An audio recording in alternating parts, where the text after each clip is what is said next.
Hello, math faculty at Jackson College. In this video, I'm going to show you how to use pooling for your assignments. Now, pooling is an option that's not available in the homework in my MyLab and MyLab. It's only available on the quizzes and the tests. So I'm going to create a test. Oh, I guess I'm creating a quiz. It doesn't matter because it's fake. I'm going to delete it from my class after I'm done with it. Fake exam 3, say.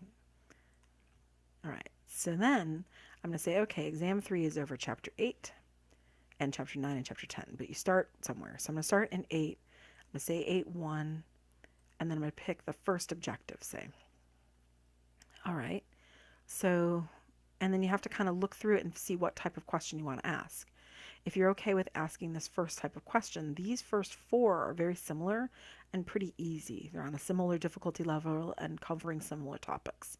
So what I do is instead of assigning each one, what I do is I click pool, and then what will happen then is that when your student goes to take the test, or if you print this out for your students, say if it's a CEP class, then they will get one of those 4 questions.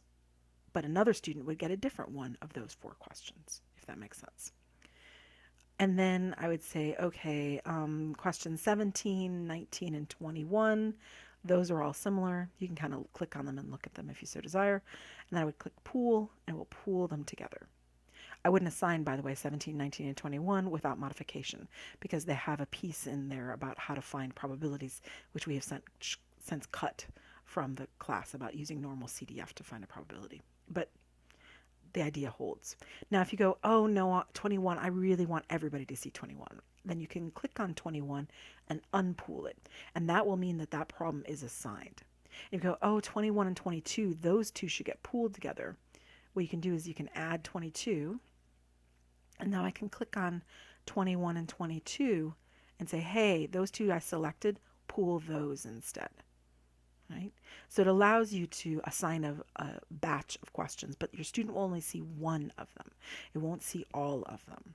So it'll see one of this question 1, one of these questions 2, and one of these questions 3. And if you want to pool these all together, you would click on them all and say pool those, and then it will pool those together. And that's basically what you do. So, and you go from section to section. And of course, you want to look through these carefully and make sure, because in chapter 8, for example, I wouldn't assign too much in there because we've cut some stuff out of there. So you'd want to make sure that it's matching the things we've cut. You do have the ability to make a custom question out of something, which I've done a little bit of.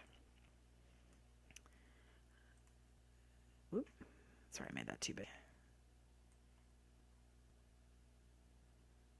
So I can click copy and edit when I'm in the question, and I can get rid of parts of it I don't want.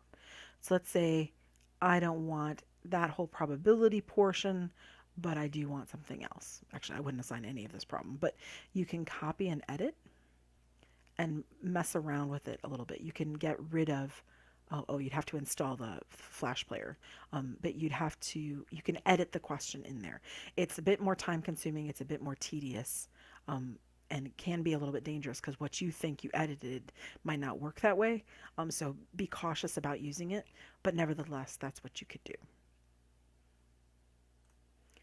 Now I'm just going to click next here and close it. I don't really need that window. And now just to show you one more thing, let me click next and finish this off. I don't really care.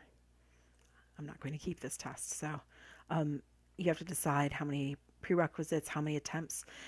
For this winter 20 semester, we're trying to have at least 2 attempts, but maybe not more than 2. So that's your choice. But we wanted to give them a chance because they've never taken a test in my math lab before, my stat lab before. They've taken homework, but they haven't necessarily done tests. And things can get kaflooey, their internet could go down, etc. So you have to read through these options carefully and figure out what you want to do. So if they walk away from the test, is that it and it's done? Or is it that you want them to have that access, or it's restricted, they cannot complete unless the instructor enables the access?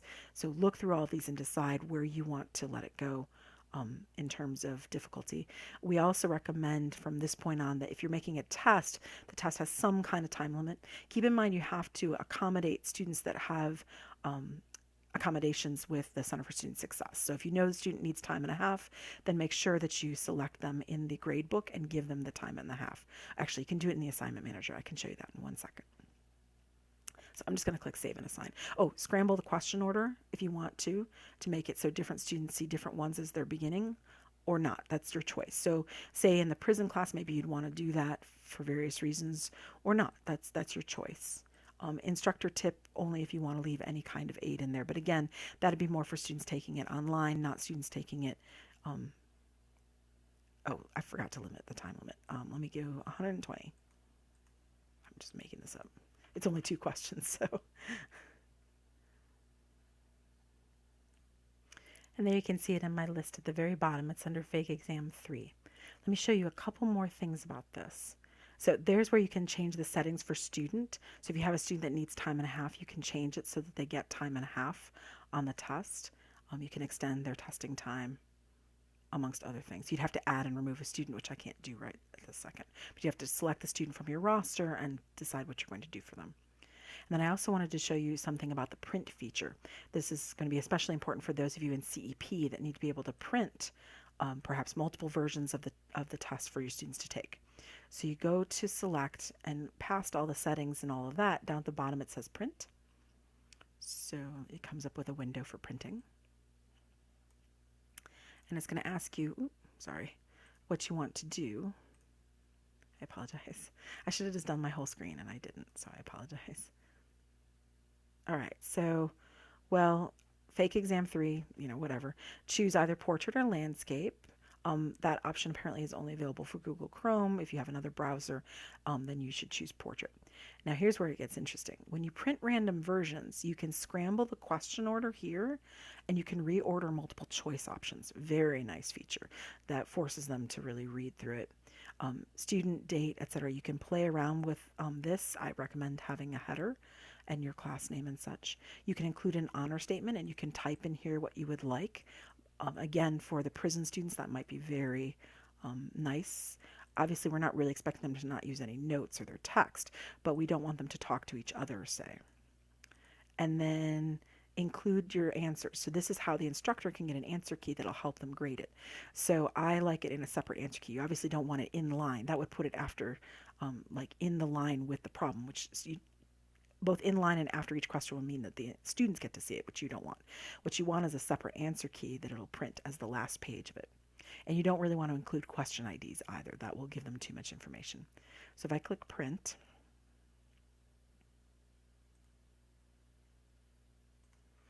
and keep in mind you might have to wait a little bit for it to finish loading, but you want it to turn into that little like hand, and then you click print. I tried to click print before and it wasn't going, and it was because it wasn't finished loading. It takes it a minute. And then it's going to load, and this takes a bit, so just let it wait. And the larger your exam is, the longer this is going to take.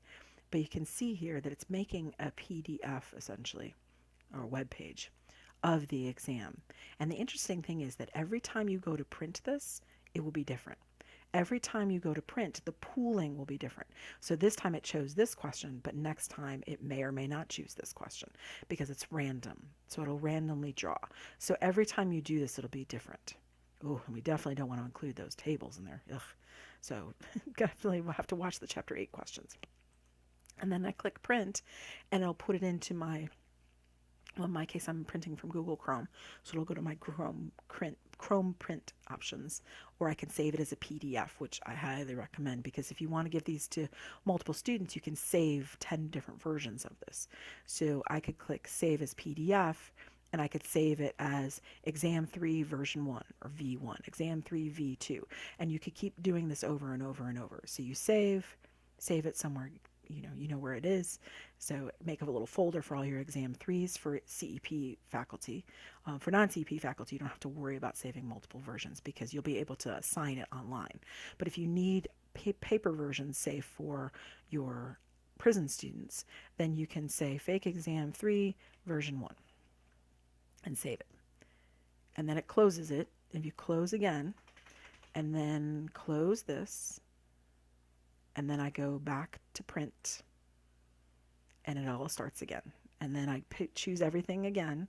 It's tedious, but I choose everything again. But when I print, so I include the honor statement, scramble the question orders, and so on. And so now when I go to print, I have to wait till it's done. It's waiting for a while. So until your cursor turns into a little hand, you can't do anything about it, which I realize you can't see, but nevertheless, the cursor has to turn into a little hand before you can click print. But once you're able to click print, then the next version you print will be different. So every time it'll be different. Keep in mind that when you printed this, you saved it with the answer key. So you're going to want to take that last page out of your PDF and not have that available to students. So you can do that either by printing it that way and saving it that way while you're in the file, or you can do it after the fact if you have that ability from your computer. So that's very important because you do not want to include the answer key in what you're sending to students. All right, I hope that helps. I'm not going to wait for this. You can see it's still going. So until that little, up in the top left corner, that little circle of doom, until that stops processing, you have to wait to print. So it's a little bit slow and tedious there. But once it's done, then you should be able to print. And mine just got a little temperamental with me. So I literally like resized the window and shrunk it back down, and then I was able to click print. So it's a little temperamental, but it will work.